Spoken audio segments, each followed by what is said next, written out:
So just to recall, and this is something from Chapter 5, what is the notion of a prepaid forward? This came up in an earlier module, but just to review it a little more detail because we need it for this module.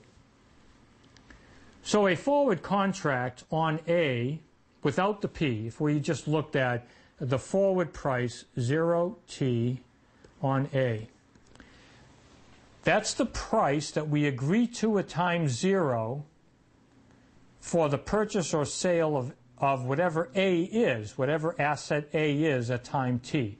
So the key characteristics are we determine this price at time 0 and the dollars change hands at time T.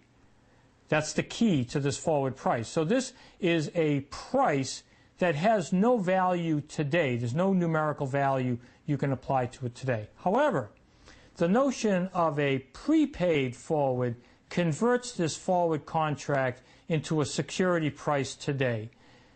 A prepaid forward is the amount you would pay today to receive asset A at time T. Without the P, the forward price, both of these prices are determined today, time 0, but the forward price is the price that changes hands at time T for A. The prepaid forward price is the price that changes hands now for the promise of delivery of A at time T. So if you have a stock with dividends, the prepaid forward price is just the present value with the dividend rate of S. And the reason is that if I have a stock with dividends, if I can create this forward contract with each of the minus delta T shares.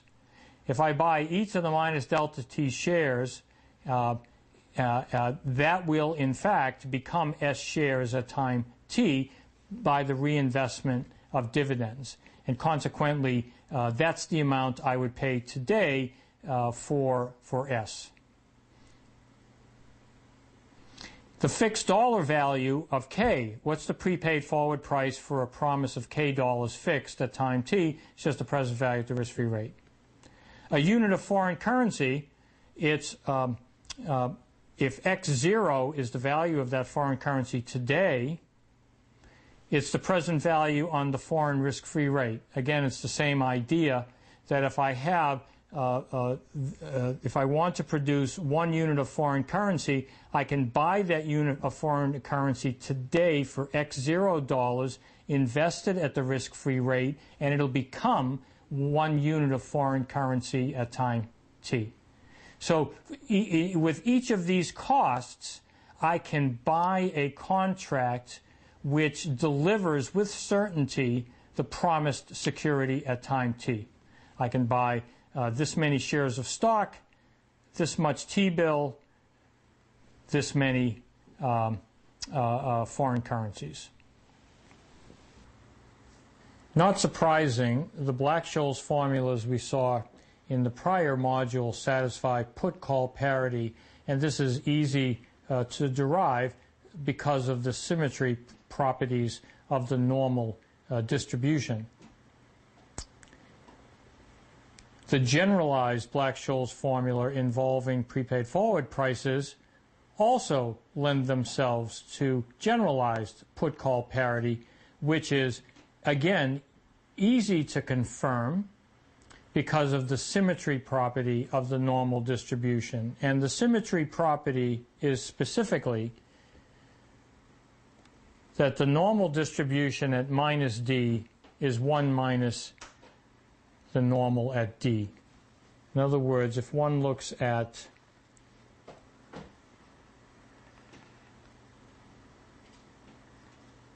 if that's minus D, the integral there is the same as 1 minus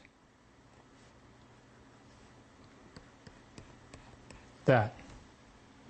And that's pretty apparent from symmetry that the area below minus D is the same as the area above positive D, and so therefore it's the same as 1 minus the area less than positive D. So with that symmetry of the normal distribution, we can confirm put-call parity in this general form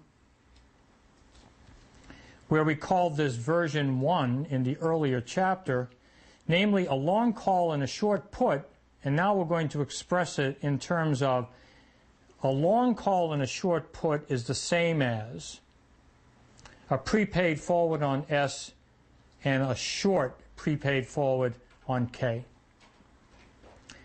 Put-call parity, although the Black-Scholes pricing formulas on prepaid forwards can be a little more challenging to convince yourselves are correct, put-call parity is no more difficult in this general situation as it was in the original. Namely, if one simply says, what happens to these 4 securities at time capital T? We know that the call becomes a payoff depending on S. The put becomes a payoff depending on S. By definition, at time T, the prepaid forward on S becomes ST. And by definition, the prepaid forward on K becomes K. Remember, that's what prepaid forward prices are. They're the price at time 0 in return for the certain delivery of the instrument. And so if one now just interprets it that way, put-call parity follows the same calculation as before. You look at the value of the call and the put depending on how S compares to K, and you get the same thing. Here is a version 2 of put-call parity, namely a call plus a prepaid forward on K. A call gives me the option to buy S for K. So if I have a prepaid forward on K, that's what gives me the K dollars I need. And that's equal to a put plus a prepaid forward on S. A put gives me the option to sell. The prepaid forward on S gives me the stock to sell.